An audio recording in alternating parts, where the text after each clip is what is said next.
Hello students, welcome to my YouTube channel. Today we will discuss about the next series of TET.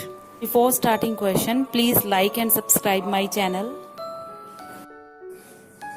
तो student start करते हैं। Question number 51, निम्नलिखित में से कौन एक आवेश रहित कण है जिसके ऊपर कोई चार्ज नहीं होता? स्टूडेंट न्यूट्रल होता है ये, तो वो न्यूट्रॉन है।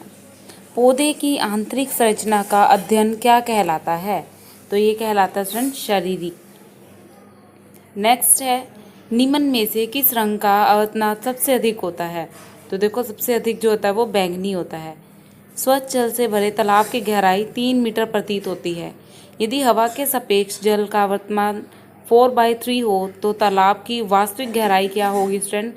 तो ये 4/3 इंटू 3 करोगे तो 4 मीटर इसका आंसर आएगा। नेक्स्ट है स्टूडेंट, लेंस की अक्षमता का मात्रक क्या है? तो बहुत इंपॉर्टेंट क्वेश्चन है ये स्टूडेंट, तो ये डायोप्टर है। नेक्स्ट है, रडार की कार्यप्रणाली निम्न सिद्धांत पर आधारित है। आंसर है रेडियो तरंगों का परिवर्तन। नेक्स्ट क्वेश्चन है, न्यूटन की गति के नियम के अनुसार निम्न में से कौन सा कथन सही है?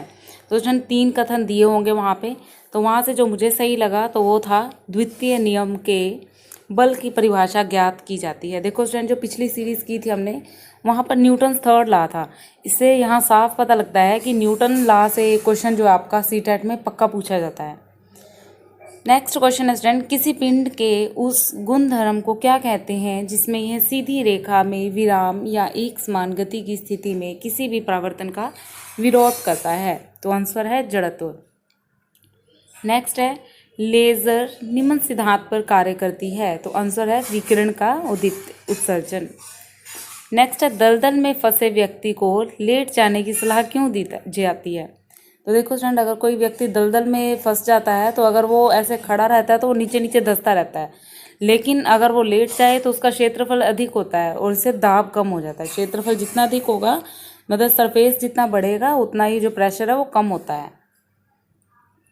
नेक्स्ट है, बर्फ़ के टुकड़ों को आराम में और आपस में दबाने पर टुकड़े आपस में चिपक जाते हैं, कारण क्योंकि दाब अधिक होने से जो बर्फ़ है उसका गलना घट जाता है। नेक्स्ट है, मोटर कार में शीतलन तंत्र किस सिद्धांत पर कार्य करता है? तो आंसर है केवल सोहन पर। नेक्स्ट है, जीवित प्राणियों के शरीर में होने वाली निम्नलिखित में से कौन सी एक प्रक्रिया पाचन प्रक्रिया है? तो आंसर है प्रोटीनों का एमिनो एसिड में विघटन।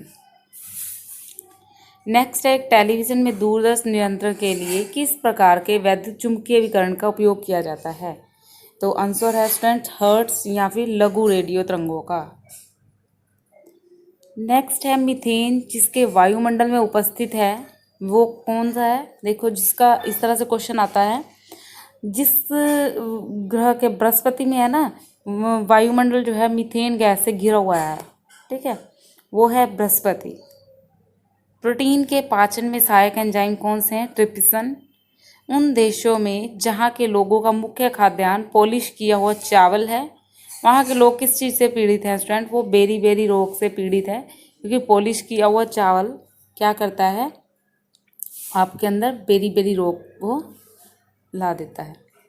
नेक्स्ट है, मांसपेशियों में निम्नलिखित में से किससे एकत्र होने से थकान हो जाती है?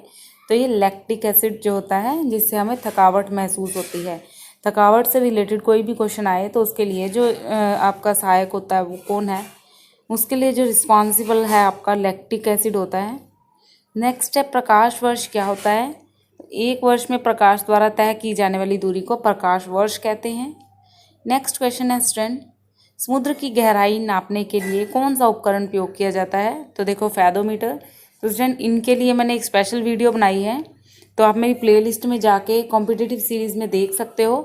सारे जो मीटर है ध्वनि तरंगे मापने के लिए किसका प्रयोग किया जाता है, सारे मीटर का मैंने वहाँ पर यूज़ किया है, वहाँ पे सारी इनकी वीडियो बना रखी है, क्योंकि एक क्वेश्चन इनमें से पक्का आता है आपका सीटेट के पेपर में। नेक्स्ट है, कंप्यूटर की आईसी चिप्स किस पदार्थ की बनी होती है? तो है सिलिकॉन की, ठीक है। सिलिकॉन जो होता है नमी को एब्जॉर्ब कर लेता है, दैट्स वाई।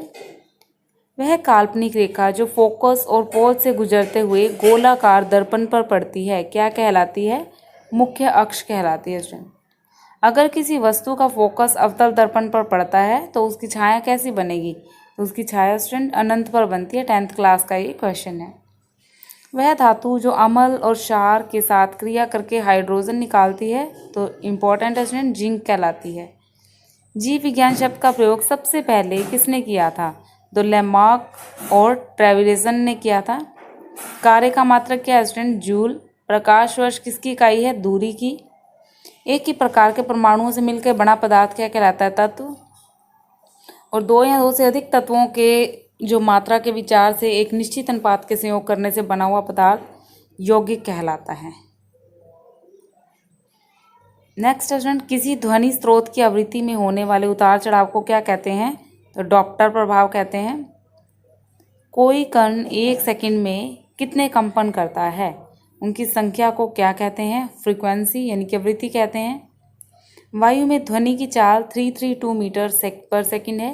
यदि दाब बढ़ाकर 2 गुना कर दिया जाए तो ध्वनि की चाल क्या होगी? तो ध्वनि की चाल पे स्टूडेंट कोई भी अंतर नहीं पड़ेगा। क्वेश्चन कई बार ऐसे ही पूछ लेता है कि ध्वनि की चाल पर क्या अंतर होगा, तो आप कहेंगे कि कोई फर्क नहीं पड़ेगा। निम्नलिखित में से समय का मात्रक कौन सा नहीं है? देखो आपके पास काफ़ी सारे ऑप्शन 3 दे रखे हैं, 4 दे रखे हैं, उसमें से जो सही था वो है प्रकाश वर्ष। नेक्स्ट है पारसेक, जो किसकी इकाई है? वो है दूरी की। निम्नलिखित में से कौन धातु होते हुए भी विद्युत का कुचालक है? तो दैट्स सीसा। निम्नलिखित में किस अधातु में धातुई चमक पाई जाती है?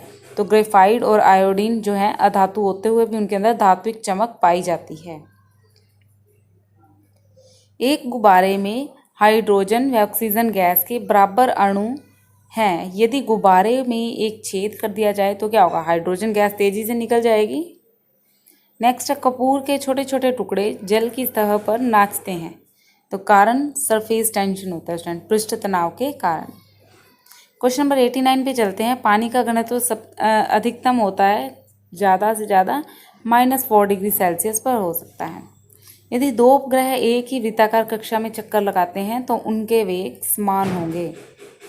पृथ्वी की परिक्रमा कर रहे एक उपग्रह एक पैकेट छोड़ दिया जाता है तो क्या होगा? उपग्रह के साथ उसी चाल में पृथ्वी की परिक्रमा करेगा। निम्नलिखित में कौन सा एक यौगिक है? तो आंसर है अमोनिया। नेक्स्ट है यंग प्रत्यंतस्था गुणांक का एसआई मात्रक क्या है? तो यह न्यूटन पर मीटर स्क्वायर। नेक्स्ट है कैंडला किसका मात्रक है? ज्योति तीव्रता का। जल एक यौगिक है क्योंकि इसके रासायनिक बंधों में जुड़े हुए 2 भिन्न तत्व होते हैं। वह विज्ञान जिसका संबंध जीवधारियों के अध्ययन से होता है जीव विज्ञान कहलाती है। फाइकोलॉजी से किसका अध्ययन किया जाता है? तो शैवाल का किया जाता है। जूल निम्नलिखित में से किसकी इकाई है? ऊर्जा की। मात्रकों की अंतर्राष्ट्रीय पद्धति कब लागू की गई? तो 1971 में। चमगादड़ अंधेरे में उड़ते हैं क्योंकि चमगादड़ प्राश्रव्य तरंगें उत्पन्न करते हैं। तो स्टूडेंट ये हमारी जो सीरीज थी सीटेट सीरीज, तो टेट 1 की सीरीज़ में हमने 1 से 50 क्वेश्चन कवर किए थे, तो इसके अंदर 51 से 100 क्वेश्चन कवर किए हैं। तो स्टूडेंट यकीन मानो कि अगर आप इस वीडियो को 2 या 3 बार देख लेते हो तो इन क्वेश्चंस को आप अच्छे से कर सकते हो और इनमें से आपके क्वेश्चन जो है वो सीटेट के लिए रेडी हो सकते हैं। और ये बार बार पूछे गए प्रश्न है स्टूडेंट, इसलिए इनको बड़े ध्यान से करो। तो नेक्स्ट सीरीज़ में लेके आऊँगी मैं नेक्स्ट सीटेट के क्वेश्चन। Thank you.